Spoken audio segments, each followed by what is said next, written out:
এই লকডাউন পিরিয়ডে আমাদের যে ভার্চুয়াল ক্লাসরুম, সেই ক্লাসরুমে আমার প্রিয় ছাত্রদের স্বাগত জানাচ্ছি। আশা করি তোরা সবাই ভালো আছিস, সুস্থ আছিস এবং বাড়িতেই আছিস। আমরা আমাদের ক্লাস 10-এর সেকেন্ড ইউনিটের প্রবাহী তড়িৎ এই চ্যাপ্টারটা পড়ব। আমার আজকের পড়ার অংশটুকু হবে প্রবাহী তড়িৎ সম্পর্কে সাধারণ ধারণা এবং তারপরে ওহম সূত্র এবং তার ব্যাখ্যা। আমরা তাহলে পড়া শুরু করি। আমরা পড়ছি প্রবাহী তড়িৎ।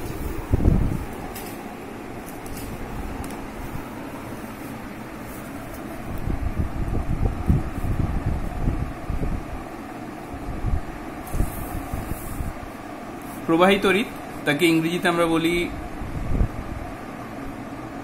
Current electricity.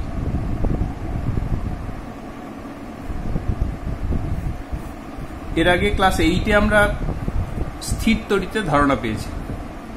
সেখানে আমরা দেখেছি যে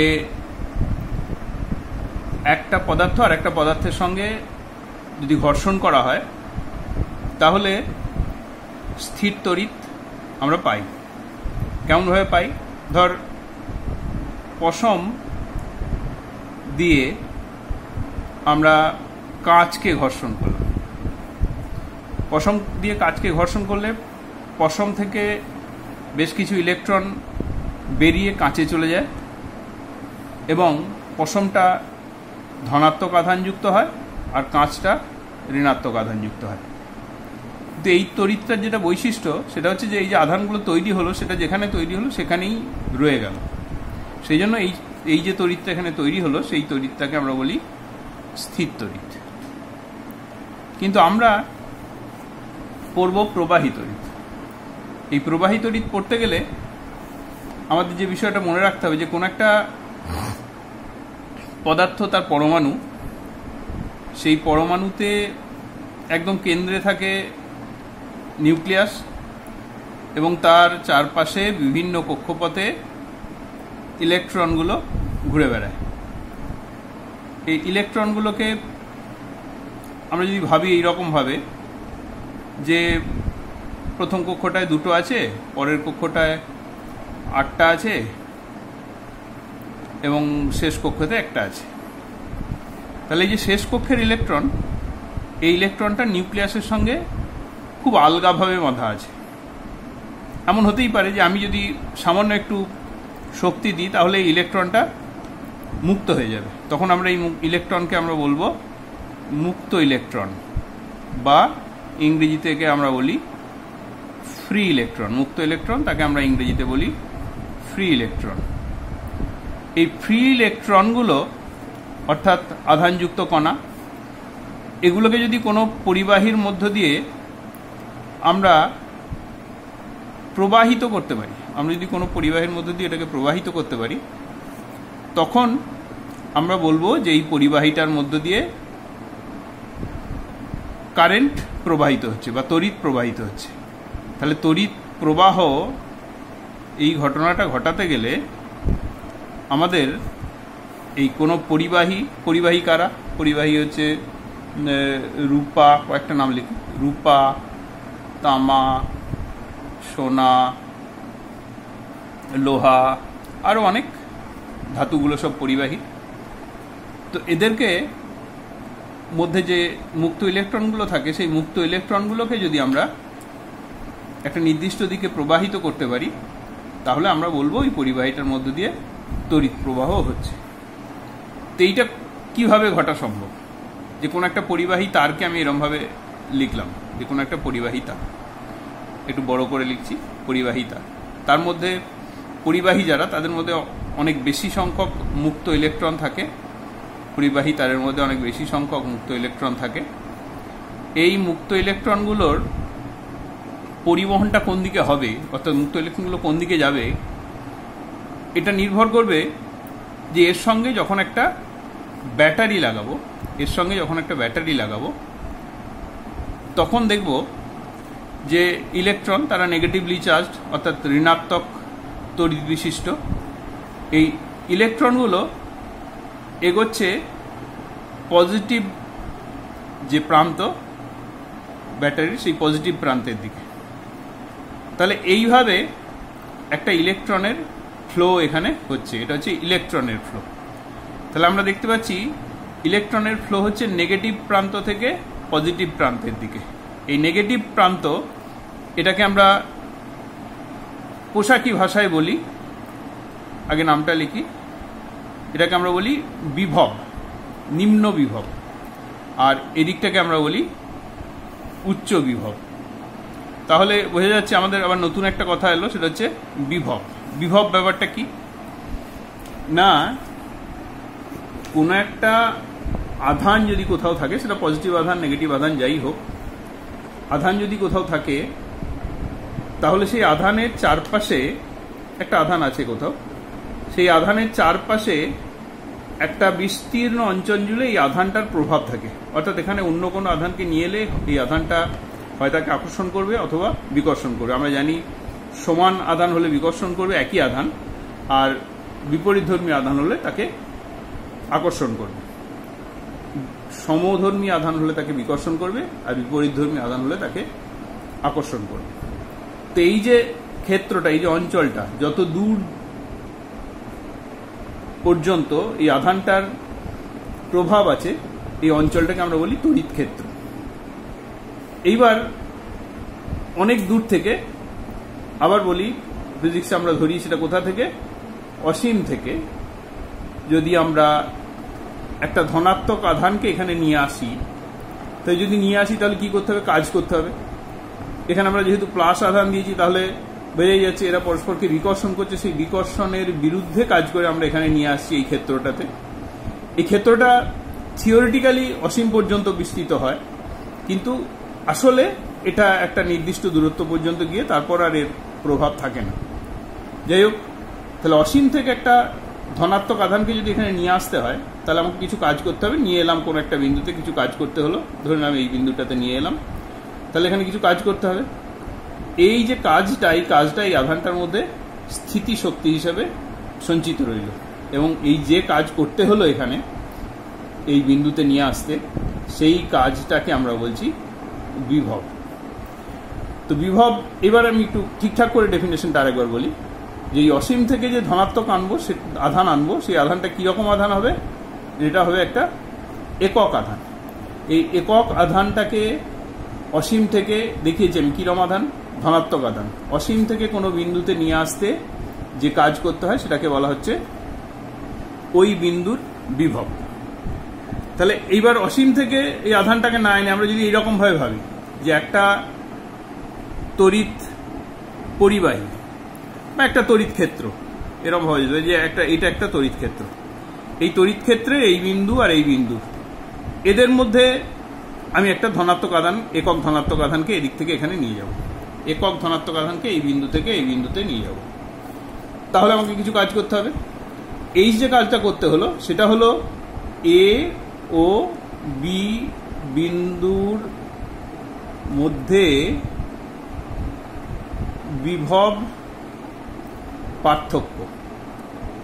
এ বিন্দু থেকে বি বিন্দুতে একটা একক ধনাত্মক আধানকে নিয়ে যেতে যে কাজ করতে হলো সেটা হলো এ ও বি বিন্দুর মধ্যে বিভব পার্থক্য। এই বিভব পার্থক্যটাই আমরা সৃষ্টি করেছি একটা পরিবাহীর দুই প্রান্তে। কিসের সাহায্যে? এটা কি না, এটা হচ্ছে ব্যাটারি। এটা হচ্ছে ব্যাটারি। ব্যাটারির এই প্রান্তটা পজিটিভ, এই প্রান্তটা নেগেটিভ। এই বিভব পার্থক্য দেখতে পাচ্ছি, একটা দিক উচ্চ বিভব, একটা দিক নিম্ন বিভব, কারণ তাদের মধ্যে বিভব পার্থক্য আছে।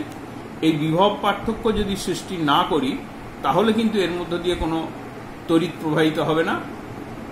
আরো পিছিয়ে গিয়ে বললে যে কোনো ইলেকট্রনের প্রভাব হবে না। তাহলে আমরা কি দেখতে পাচ্ছি, ইলেকট্রনটা কোন দিক থেকে কোন দিকে প্রবাহিত হচ্ছে? ইলেকট্রনটা ব্যাটারির নেগেটিভ থেকে ব্যাটারির পজিটিভের দিকে, অর্থাৎ নিম্ন বিভব থেকে উচ্চ বিভবের দিকে। এবং বাই কনভেনশন অর্থাৎ রীতি অনুযায়ী আমরা এটা বলতে পারি যে ইলেকট্রন যেদিকে প্রবাহিত হচ্ছে, ধনাত্মক আধান যদি আমরা বলি প্লাস চার্জ, সেটা কোন দিক থেকে কোন দিকে প্রবাহিত হবে? এর উল্টো দিকে। প্লাস চার্জ প্রবাহিত হবে এর উল্টো দিকে।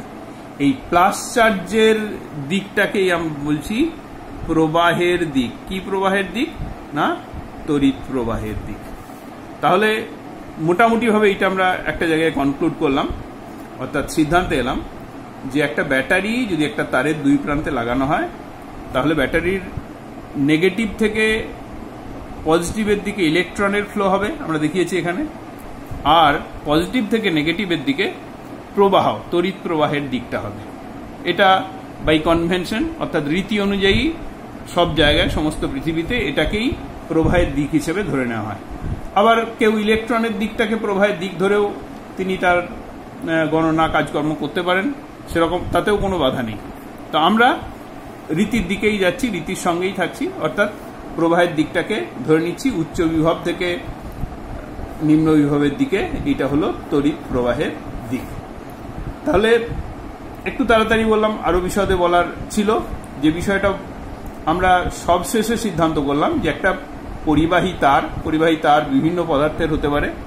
একটা পরিবাহী তার, তার দুই প্রান্তে যদি একটা ব্যাটারি লাগানো হয়, তাহলে সেই পরিবাহী তারের মধ্য দিয়ে একটা তড়িৎ প্রবাহিত হয়। এই ব্যাটারি কি সৃষ্টি করে? না, ব্যাটারি বিভব পার্থক্য সৃষ্টি করে, এবং তার ফলে এই পরিবাহী তারটা মধ্য দিয়ে, তারটাকে আমি বাঁকা একটা লাইন দিয়ে দেখিয়েছি, এই তারটার মধ্য দিয়ে একটা কারেন্ট যায়। কারেন্টকে আমরা প্রবাহ মাত্রা বলি, সেটাকে আমরা আই দিয়ে প্রকাশ করি। আর এই ব্যাটারি যে বিভব পার্থক্যটা সৃষ্টি করেছে এখানে, সেটাকে আমরা বলছি ভি। পরে এ সম্পর্কে আমরা আরেকটু পড়ব একটু পরে। আপাতত আমরা সহজভাবে যে বিষয়টা বুঝলাম সেটা কি বলার চেষ্টা করছি। তাহলে একটা তারের দুই প্রান্তে যদি একটা বিভব পার্থক্য সৃষ্টি করি, বিভব পার্থক্য কিসের সাহায্যে সৃষ্টি করলাম? ব্যাটারির সাহায্যে। তাহলে ওই তারটার মধ্য দিয়ে তড়িৎ প্রবাহিত হবে। আর আরেকটা বিষয় এখানে শিখলাম, সেটা হচ্ছে যে এই যে পরিবাহীর মধ্য দিয়ে যখন তড়িৎ পরিবহন হচ্ছে, তখন কারা এই তড়িৎ পরিবহন করছে? না, মুক্ত ইলেকট্রনরা, ফ্রি ইলেকট্রনরা এই তড়িৎ পরিবহনে অংশ নিচ্ছে। এবার আমি শুরুতেই বলেছিলাম যে আজকে আমরা ওহম সূত্র পড়ব। এইটা প্রাথমিক ধারণা দেওয়ার চেষ্টা করলাম। আজকে আমরা ওহম সূত্র পড়ব। তো এই ওহম সূত্র পড়তে গেলে এরপরে যে বিষয়টা নিয়ে আমাদের একটু আলোচনা করে নিতেই হবে, সেটা হচ্ছে প্রবাহ মাত্রা। এরপরে যে বিষয়টা নিয়ে আলোচনা করব সেটা হচ্ছে প্রবাহ মাত্রা। প্রবাহ মাত্রাকে আমরা ইংরেজিতে কি বলি? কারেন্ট। প্রবাহ মাত্রাকে আমরা ইংরেজিতে বলি কারেন্ট। প্রবাহ মাত্রা বলতে গেলে আমাদের যে বিষয়টা একদম শুরুতে আলোচনা করেছিলাম সেটা হচ্ছে যে আধান। প্রবাহ মাত্রা মানে হচ্ছে আধান বাই সময়। এই সম্পর্কটা থেকে সেই অর্থে খুব একটা কিছু বোঝা গেল না, কিন্তু সম্পর্কটা ঠিক। এবার আমি একটু ব্যাখ্যা করি যে কোন একটা পরিবাহী, এই পরিবাহীটা আমি এরকম করে এঁকেছি একটু বড় করে। এই পরিবাহীর কোন একটা প্রস্থচ্ছেদ, কোন একটা জায়গা নিলাম, এর মধ্য দিয়ে টি সেকেন্ড সময়ে কিউ কুলাম্ব, আধানের একক হচ্ছে কুলাম্ব। আমি এখানে আধানের একক নিয়ে খুব বেশি আলোচনা করিনি এর আগে, কিন্তু এককটা বলে দিই। আধানের একক হচ্ছে কুলাম্ব, এসআই একক। সময়ের এসআই একক সেকেন্ড আমরা জানি, তাই আমরা লিখলাম যে টি সেকেন্ডে যদি কিউ কুলাম্ব আধান কোনো পরিবাহীর যে কোনো প্রস্থচ্ছেদের মধ্য দিয়ে পাস করে, তাহলে কত প্রবাহ মাত্রা হলো, অর্থাৎ কারেন্ট কত হলো? না, কারেন্টকে আমরা আই দিয়ে প্রকাশ করি, বলেছি আগেই। আই সমান Q by T. Q by T মানে কি? এটাকে আমরা যদি ভাষায় বলি তাহলে কি বলবো? না, একক সময়ে যে পরিমাণ আধান কোনো পরিবাহীর যে কোনো প্রস্থচ্ছেদের মধ্য দিয়ে প্রবাহিত হয় তাকে আমরা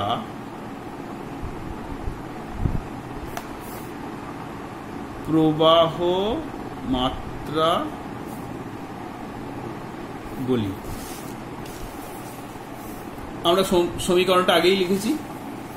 এখান থেকে আমরা কি দেখতে পাচ্ছি? কিউ সমান আই ইন্টু টি, কিউ সমান আই ইন্টু টি। এবারে যে বিষয়টা বলার সেটা হচ্ছে যে কিউ এর একক আধান, আধানের একক কি আমরা জানি, আধানের একক হচ্ছে কুলম। প্রবাহ মাত্রার একক সেটা হচ্ছে অ্যাম্পিয়ার, প্রবাহ মাত্রার একক হচ্ছে অ্যাম্পিয়ার, অ্যাম্পিয়ারের সংজ্ঞা দেবো আমরা এক্ষুনি, ইন্টু সেকেন্ড। আবার আগের সমীকরণটা থেকে লিখতে পারি অ্যাম্পিয়ার সমান কুলম বাই সেকেন্ড। তাহলে এই সমীকরণটায় লক্ষ্য করি যে কোনো পরিবাহীর মধ্য দিয়ে যদি 1 সেকেন্ডে 1 কুলম আধান প্রবাহিত হয়, কার মধ্য দিয়ে? যে কোনো প্রস্থচ্ছেদের মধ্য দিয়ে। এটা একক প্রস্থচ্ছেদ নয়, কিন্তু অনেকে একক প্রস্থচ্ছেদ লিখি, সেখানে ভুল হয় সেটা। তাহলে 1 সেকেন্ডে 1 কুলম আধান যদি কোনো পরিবাহীর যে কোনো প্রস্থচ্ছেদের মধ্য দিয়ে পরিবাহিত হয় বা প্রবাহিত হয়, তাহলে আমরা বলবো তার প্রবাহ মাত্রা কত? 1 অ্যাম্পিয়ার। তাহলে তার প্রবাহ মাত্রা হচ্ছে 1 অ্যাম্পিয়ার। তাহলে এইটা হলো প্রবাহ মাত্রার একক, প্রবাহ মাত্রা কাকে বলে।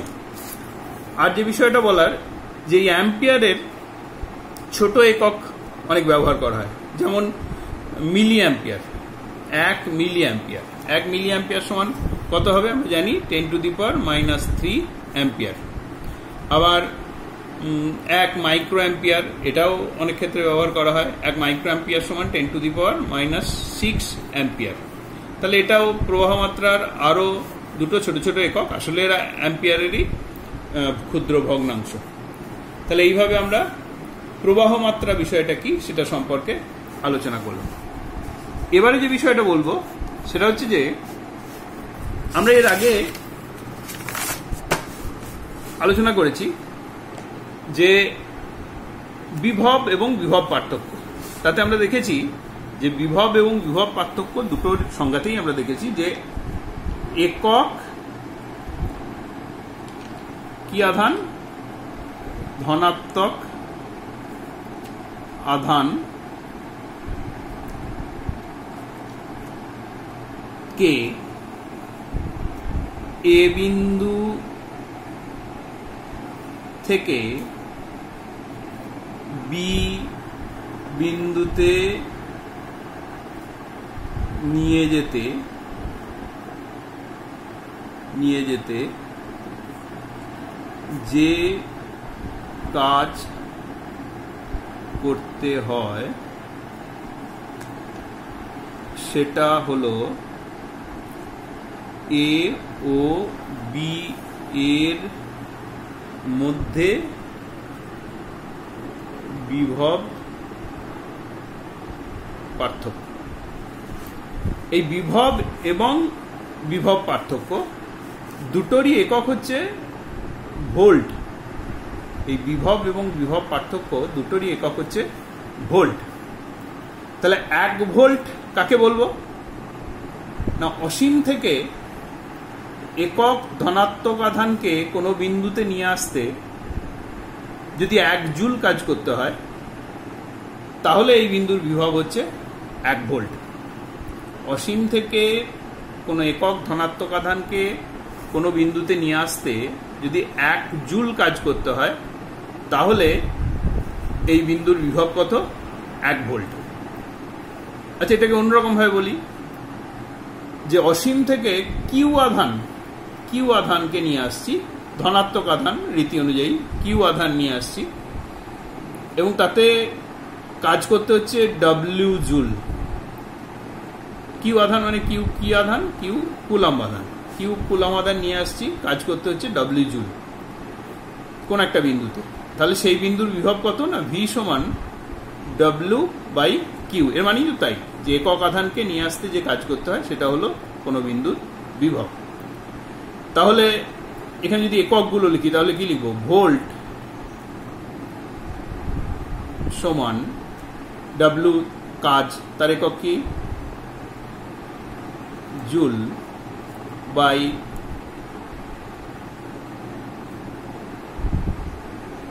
কুলম।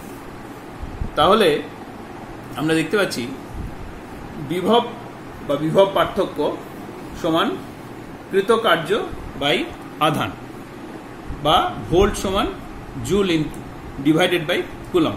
অর্থাৎ 1 কুলম আধানকে কোনো বিন্দুতে নিয়ে আসতে যদি 1 জুল কাজ করতে হয় তাহলে সেই বিন্দুর বিভব হচ্ছে 1 ভোল্ট। আচ্ছা, তাহলে আমরা দেখলাম যে 3টে মূল ভৌত রাশি, আধান, বিভব পার্থক্য আর প্রবাহ মাত্রা, এদের সম্পর্কে আমাদের একটা পরিচয় হলো।